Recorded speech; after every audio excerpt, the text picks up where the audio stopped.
नमस्कार दोस्तों, आप देख रहे हैं 4 PM महाराष्ट्र और मैं हूं मयूर परीख। शरद पवार की राष्ट्रवादी कांग्रेस पार्टी को इस बात का शक है कि बीजेपी जल्दी या लेट अजीत पवार का गेम कर देगी। जी हां, इस तरह का एक बयान भी आधिकारिक तौर पर मीडिया के सामने जारी किया गया है। रोहित पवार, जो इन दिनों राष्ट्रवादी कांग्रेस पार्टी शरद पवार गुट, इनका प्रतिनिधित्व सदन और सदन के बाहर कर रहे हैं, उन्होंने मीडिया के सामने यह आशंका जताई। उन्होंने मीडिया से काफी डिटेल में बात की। सबसे पहले हम उनका बयान सुनेंगे और फिर आज हम इस बात पर विश्लेषण करेंगे कि इसकी संभावना कितनी है और यदि ऐसा हुआ तो वो कब तक होगा। मी आधीपासून म्हणतोय अजितदादा मुख्यमंत्री झाले तर पुतण्या म्हणून मलाही त्याचा आनंद होणार आहे। विषय एवढाच आहे की ज्या विचाराच्या विरोधात आपण काम करत आलो आहोत आजपर्यंत, त्या विचाराबरोबर राहून जर ते मुख्यमंत्री बनत असेल तर एक महाराष्ट्राचा नागरिक म्हणून कुठेतरी मला नाराजगी वाटेल। पण तुम्ही जर बघितलं तर भाजप खूप हुशार आहे। अजितदादांनी मुख्यमंत्री होण्याची इच्छा कुठेही लोकांमध्ये मीडियामध्ये व्यक्त केली नाही। एकदा फक्त एक स्टेटमेंट केलं होतं, पण सत्तेत आल्यापासून त्यांनी त्या बाबतीत काही बोललेलं नाही। त्यामुळे ह्या ज्या वावड्या उठवल्या जात आहेत त्या आसपासच्या लोकांकडून केल्या जातात। पण ह्याच्या मागे अजून एक भूमिका असू शकते जी आम्हाला वाटते की शिंदे गटाच्या लोकांना भीती वाटते की अजितदादांना मुख्यमंत्री केलं जाईल आणि अजितदादांच्या गटाला असं वाटतं की दादा मुख्यमंत्री झाले पाहिजे। पण हा वाद कदाचित दादांमध्ये आणि एकनाथ शिंदे साहेबांमध्ये नसेलही, पण तो वाद कदाचित भाजपकडनं मुद्दामून लावला जातो का काय, या दोघांमध्ये वाद झाला तर कदाचित या दोघांपैकी एक एकनाथ शिंदे साहेब मुख्यमंत्री राहणार नाहीत आणि कदाचित दादाही मुख्यमंत्री बनणार नाहीत। या दोघांचा वाद असल्यामुळे आणि तो वाद पुढे दाखवून कदाचित भाजपचाच मुख्यमंत्री होईल का काय, अशी सुद्धा चर्चा काही लोकांमध्ये सुरू आहे। दोस्तों, रोहित पवार ने मीडिया के सामने ये बताया कि ये बातें बार बार जारी करना कि अजीत पवार मुख्यमंत्री बनेंगे, जरूर बनेंगे, ये कौन उड़ा रहा है। रोहित पवार ने यह भी सवाल किया कि क्या इसके पीछे बीजेपी की मंशा है या बीजेपी की एक रणनीति है। दोस्तों, अगर ध्यान से देखा जाए तो महाराष्ट्र की राजनीति का मूल्यांकन इस समय कुछ इस तरह से हो रहा है कि सबसे बड़ी पार्टी सपोर्टिंग रोल में गई है, यानी कि मेन कैरेक्टर साइड कैरेक्टर हो चुका है और साइड कैरेक्टर मेन कैरेक्टर बन चुके हैं। दो ऐसे नेता प्रमुख जगहों पर जाके बैठे हुए हैं जहां पर प्रमुख दल को होना चाहिए। शिवसेना का 2 टुकड़ा करने वाले एकनाथ शिंदे मुख्यमंत्री और एनसीपी के 2 टुकड़े करने वाले अजीत पवार वित्त मंत्री। सिर्फ वित्त मंत्री ही नहीं बल्कि कृषि, कोऑपरेटिव सेक्टर, सड़क विभाग, सारे महत्वपूर्ण डिपार्टमेंट जहां पर राष्ट्रवादी कांग्रेस पार्टी की वोट बैंक है, वो सारी की सारी अजीत पवार इनके पास। कुल मिलाकर के इन दोनों पार्टियों को लीड रोल देने में बीजेपी का क्या लाभ है। देखिए दोस्तों, ये एक गिव एंड टेक के अलावा और कुछ भी नहीं है। बीजेपी विपक्ष में जिस तरह से महाराष्ट्र में बैठी हुई थी और जिस तरह से उनका जनाधार लगातार हाथ से खिसकता जा रहा था, और महाविकास आघाड़ी जो कि शरद पवार इनके मार्गदर्शन के तहत और जिनके लीड कैरेक्टर उद्धव ठाकरे थे, इनकी वज्रमूठ सभा जिस तरह से हो रही थी, उससे एक बात तो बिल्कुल साफ दिख रही थी कि अलग अलग जिलों में महाविकास आघाड़ी बहुत ज्यादा मजबूत हो रही है, जिसका कांग्रेस को भी फायदा मिल रहा है। शिवसेना बहुत ज्यादा फायदे में रह रही है और एनसीपी तो लाभ में थी ही। वहीं दूसरी ओर सत्ता इनके पास होने की वजह से भारतीय जनता पार्टी लगभग कुछ नहीं कर पा रही थी।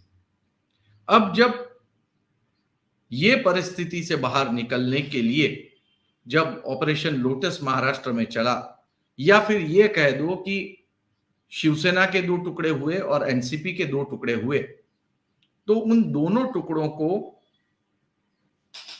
उनका इंटरेस्ट सत्ता में बना रहे उसके लिए कोई बड़े पोर्टफोलियो देना बेहद जरूरी था। बीजेपी ने बिल्कुल वही किया। एकनाथ शिंदे जब दिल्ली गए तो लगभग ऐसा लग रहा था कि एकनाथ शिंदे का मुख्यमंत्री पद चला जाएगा, इसलिए वो सपरिवार मुख्यमंत्री प्रधानमंत्री से मिलने के लिए दिल्ली पहुंच गए। लेकिन वहां से रिटर्न आने के बाद प्रधानमंत्री नरेंद्र मोदी ने इनके नाम पे मुहर लगा दी। अब 10 अगस्त तक उन्हें जीवन दान तो मिला ही है, लेकिन उम्मीद पे दुनिया कायम है। अगर ये उम्मीद जारी न रही तो सरकार को टूटने में देर नहीं लगेगी। राष्ट्रवादी कांग्रेस पार्टी के नेता लगातार एक ही बात कह रहे हैं, जो कि अजीत पवार गुट से हैं, कि अजीत पवार बहुत जल्दी मुख्यमंत्री बनेंगे, अपना नंबर आएगा, अपना टाइम आएगा। वो गाना है ना, अपना टाइम आएगा, बिल्कुल अपना टाइम आएगा की तरह। देखिए, ये बात लगातार फैलाने से सबसे बड़ी चीज होती है वो ये होती है कि पार्टी के कार्यकर्ता बंधे रहते हैं। पार्टी के कार्यकर्ताओं को ऐसा लगता है कि जल्दी या लेट जरूर हमारा नंबर आएगा, और इसके लिए माहौल बनाना बेहद जरूरी होता है। अजीत पवार खुद अपने मुंह से बोल गए, ये कार्यकर्ताओं के लिए, उनमें जोश भरने के लिए पर्याप्त था। और अब ये बात उड़ाए जाना लगातार कि अजीत दादा मुख्यमंत्री बन सकते हैं, इससे विधायकों का हौसला और पार्टी के नेताओं के बीच में एक ढाढ़स बनी रहती है कि शरद पवार इन्होंने जो करना था वो किया, अब अजीत पवार मुख्यमंत्री बन गए तो हमारी तो बल्ले बल्ले है। वहीं दूसरी ओर जितना अजीत पवार की मुख्यमंत्री बनने की घोषणा हो जाती है, उतना ही एकनाथ शिंदे कैंप में एकदम चिंता का माहौल फैल जाता है। वो सकते में आ जाते हैं। वो ये सोचते हैं कि अभी तो उन्होंने मंत्री पद का पोर्टफोलियो ले लिया, अब हमारा क्या होगा। देखिए, एकनाथ शिंदे के सारे एमएलए किस तरह से फंसे। वो जब सोचते थे कि अगर हमें हमारा हिस्सा नहीं मिला तो हम शिवसेना में वापस चले जाएंगे, बिल्कुल उसी वक्त उद्धव ठाकरे ने घोषणा कर दी कि भैया यहां ना आना, यहां के रास्ते तुम्हारे लिए हमेशा के लिए बंद है। तो वो बिल्कुल पूरी तरह से फंस गए, लॉक हो गए। सरकार को गिरा देंगे ये धमकी दे रहे थे, अब अजीत पवार साथ में आ गए, धमकी का विषय बंद हो गया। अब देखिए, वो पूरा का पूरा मीडिया क्लिप्स उठाइए, उस समय के न्यूज़पेपर या वेब चैनल्स देखिए, तो एकनाथ शिंदे के तमाम विधायक ये कह रहे थे कि हमें मंत्री पद चाहिए वरना हम देख लेंगे, हम नाराज हैं।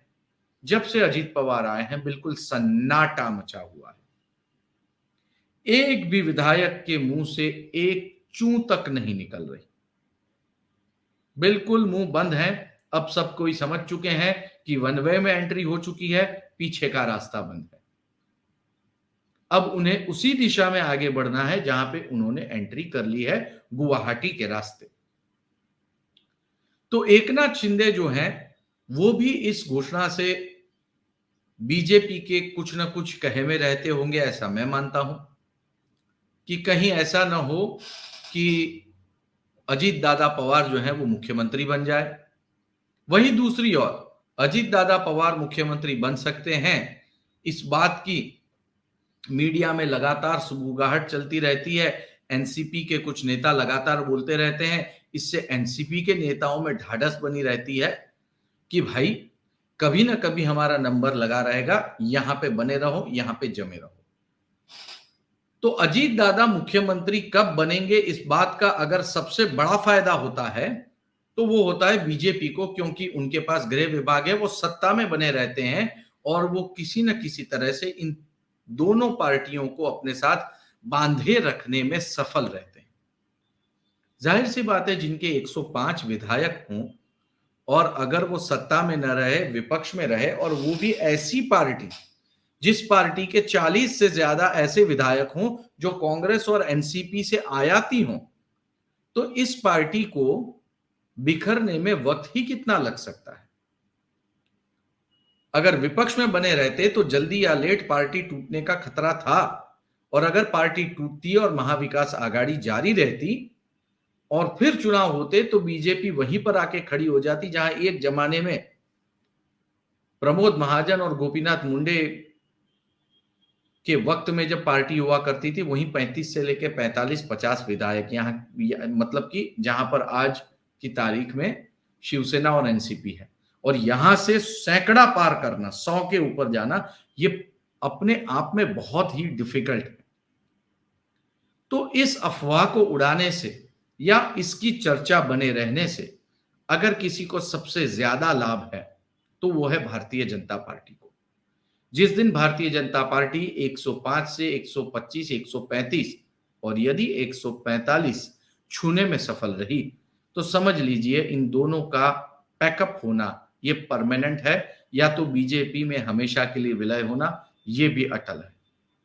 कुल मिलाकर के बीजेपी का फायदा है कि एनसीपी में ये अफवाह लगातार बनी रहे कि अजीत पवार मुख्यमंत्री बनने वाले हैं, और दो बिल्लियों की लड़ाई में बंदर जिस तरह से रोटियों को तौल लेता है, कहीं ना कहीं बीजेपी इस समय महाराष्ट्र की राजनीति में वो बिल्ली बनी हुई है जो बंदरों के खेल में सबसे ज्यादा रोटी पा रही है।